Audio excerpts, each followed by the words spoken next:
What if I told you that aliens aren't just visitors from distant planets? They're actually gods humanity has worshipped for thousands of years. Sounds crazy, right? Welcome to Insight. Today we'll be diving deep into Tom DeLonge's crazy, mind-bending theories about aliens, humanity, and gods. Let's get into it.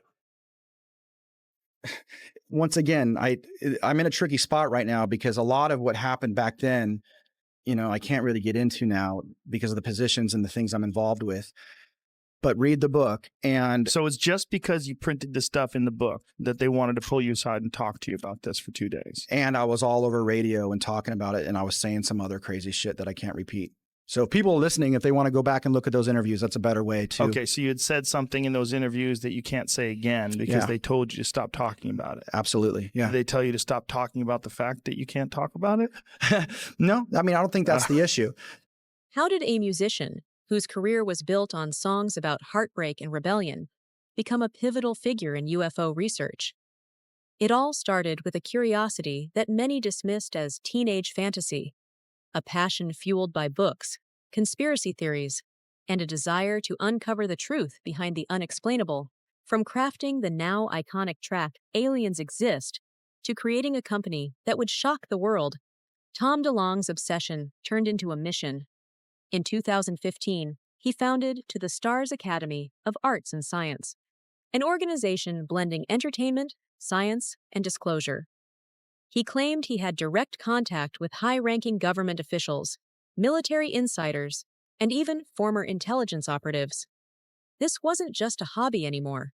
This was a quest to reveal hidden truths. His efforts bore fruit. In 2017, To the Stars Academy played a key role in the release of the Pentagon's now famous UFO videos, thrusting the topic of unidentified aerial phenomena into the global spotlight. DeLonge was no longer just a rock star. He was a voice for disclosure. Through his books like Sekret Machines, DeLonge wove fact and fiction, revealing what he claimed were insider accounts of advanced technology, extraterrestrial contact, and government secrecy. For DeLonge, it wasn't just about UFOs. It was about humanity's place in the universe and a reality far stranger than we've been led to believe.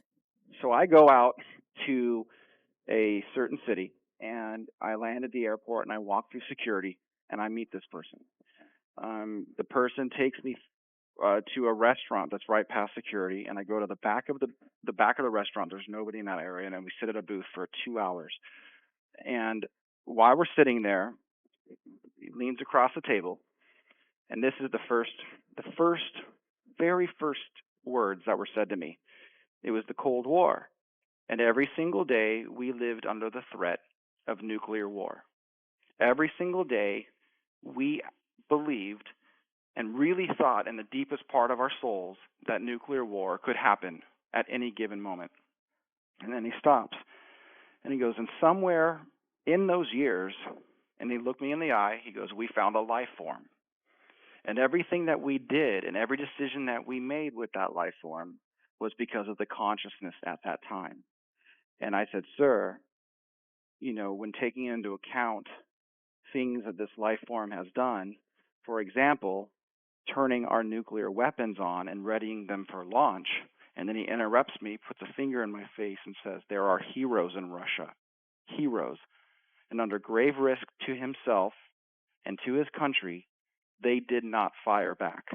Can you help us understand what's the significance of UFOs? They're not coming from, well, I should say it this way. The significance of UFOs is multiple parts, but number one, it's not what you think it is. It's not coming from other planets. The evidence doesn't suggest that. Interdimensional. Yes. And the reason is because time is parallel. It's not linear. Or it's not like we start here and go forward in time. Time is side by side, which means everything in the past and the future is existing in this moment, but within different frequencies. So a civilization that's at the end of their technological cycle could build a submarine that changes its voltage and materializes in that same location, just into our timeline. And then fucking, Okay. it's crazy. That was well articulated. I like that. I don't know if they need our resources like that. If they have craft that travel through time, I doubt they need more plutonium, Yeah. But if they need something with something that's so advanced, like consciousness itself, then how do they grab that? And how do they take that? How do they manipulate that? How do they, I was always struck by that old saying, jealous of God, the Satan, Lucifer, and his demons or whatever, fallen angels were jealous of God's love for mankind, jealous of our immortal soul, our immortal tether, our unified love source. We have this thing where like maybe we don't die. Maybe our physical body is just a shell, just a container, but maybe they don't have that, So maybe this way of an AI system that's it's synthetic and we're organic. It's trying to figure out how to plug into our physical body, how to be a part of our immortality, how to share our consciousness, our conscious experience in this realm. All the different areas of the world have different stories of gods, and I call that the little g. These are beings that have godlike powers that are meddling in human affairs, but they're not what God is. The idea of whatever the big G God that created the universe, whatever force of nature that might be, is different. I was told that there are numerous gods fighting amongst themselves and interjecting themselves into human affairs, that those myths are true. All those ancient stories, those are real. You look at a lot of the studies that you have done, Linda, and what people have followed over the past 30, 40 years.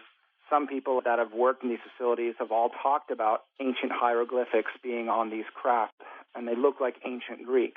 I am told that they are ancient Greek, that there is a major connection to the hardware that we have and the ancient Greek gods. Around the time of the ancient Greek civilization, these gods came in and they passed down a huge amount of knowledge. That's when we got the alphabet, and that's when we really got into all the mathematics and everything that we know that comes with the ancient Greek civilization. I put down a question where I said, it looks to me that these gods came down here and they tampered with the Sumerian civilization, and then they started fighting amongst themselves, and then mankind started to factionalize. Well, something happened with those gods fighting other gods, that we have all those ancient myths of Olympus and the Titans and all of that stuff. After that, it seems to me that the gods stuck around and they started playing up the different religions between mankind. So we can now be so entertained fighting each other that this intelligence can roam around the planet to do whatever else it is it's trying to do, whether it's trying to tamper with the DNA of mankind, or it's trying to figure out how to harness a human being's soul, whatever it might be after, I'm not totally sure. Everything in those early advisory group communications were fine, but when I touched on the idea of hybrids in the human soul is when all the communication stopped on that thread. So I have to look at that as something that I shouldn't have been going into at the time. The phenomenon is not used. Aliens is not used. It's the others, and when you're taught, the way it's explained to me is that they are gods, with the little g. So the entire UFO phenomenon is about multiple gods that fight amongst themselves and by design factionalize mankind into different religions to step back and let us fight each other, so it has other things that it wants to accomplish, and we don't notice them because we're too involved fighting each other. So, and they know that. So our government knows that. Our government knows that the others are instigating war amongst mankind. But the other issue is that these gods from you got to look back at ancient history and all those stories about gods that came down and did this and that. It's all true. The government is very aware that this intelligence is pitting different countries against each other based on religion, on purpose, and it's a scary scenario. So it's like it's a multiple front war that we're fighting, because now we have to worry about each other and we have to worry about the others. Well, the more you look into kind of the tip of the spear with the studies on consciousness, we're realizing that consciousness doesn't exist within the mind. Consciousness is a permeating force. It's literally like Star Wars. It's like the Force, you know, and it can be used for good or bad. So your body and your brain, your entire being is what they call a transducer of your environment. So you're like an antenna and you're tuned into a radio station, and whatever you choose to think, or whatever station you choose to tune into is going to come through you and emanate out, and physical matter is created for an experience. So literally whatever you feel and think, quantum physics is now discovering that your physical reality is based on your thoughts. And in the movie, it's very much kind of got this backstory of, we have to learn that, you know, fear and happiness and love and all these different things that we choose to dwell on is what's going to make your life experience. It's not a product of your thoughts. So I said in the introduction that some people in your group refer to them not as aliens or the visitors, they refer to them as the others. Is there significance in using that term? You know, I don't know the significance of the others. The phenomenon is not used. Aliens is not used. It's the others, and when you're taught, the way it's explained to me is that they are gods, with the little g. So the entire UFO phenomenon is about multiple gods that fight amongst themselves and by design factionalize mankind into different religions to step back and let us fight each other, so it has other things that it wants to accomplish, and we don't notice them because we're too involved fighting each other. So, and they know that. So our government knows that. Our government knows that the others are instigating war amongst mankind. But the other issue is that these gods from you got to look back at ancient history and all those stories about gods that came down and did this and that. It's all true. So that's the other thing. You got to, and I'll get into that in the docuseries. There's some of that stuff I don't want to get into tonight, but the government is very aware that this intelligence is pitting different countries against each other based on religion, on purpose. And it's a scary scenario. So it's like it's a multiple front war that we're fighting, because now we have to worry about each other and we have to worry about the others. So that's part of the reason for the secrecy, is not to. We don't want everyone knowing our vulnerabilities, and we don't want everyone knowing the advancements we've made to protect everybody against multiple adversaries. The second thing is, about the religious wars. There still are religious wars going on, obviously, today, and based on people's very, very deep belief systems. We've been over in the Middle East for a very long period of time. There's some really horrible things that are going on over there. But and then mentioning UFOs being fallible, that might be the case. They might be fallible, or they might be crashing on purpose. The way it's been explained to me is that either by accident or by design, the effect of those crashes is giving greater weapons of war to the people that are fighting each other here on the planet, meaning our country against this country, or our country, against this group that has this belief system, and that is what they're looking at. It's not so much, how it crashed. It's more like, well, what are the effects of it? And I think that's what makes this a bit more scary. And everybody's wondering, how did you get into NASA? Why were you there? Why were you studying with them? I have all the documentation. I have all the the proof in the world I was there. Photos, videos, meeting with scientists high level. What was their interest in me? Why did they need me? Right? Something I haven't talked about in all these years, why I was there. And I kind of wrote about this in the book. when I ask them, why do you need me? Why do you want me here? You've got rockets, you've got space shuttles, you've got satellites, you've got the space station, all the money and technology and telescopes in the world.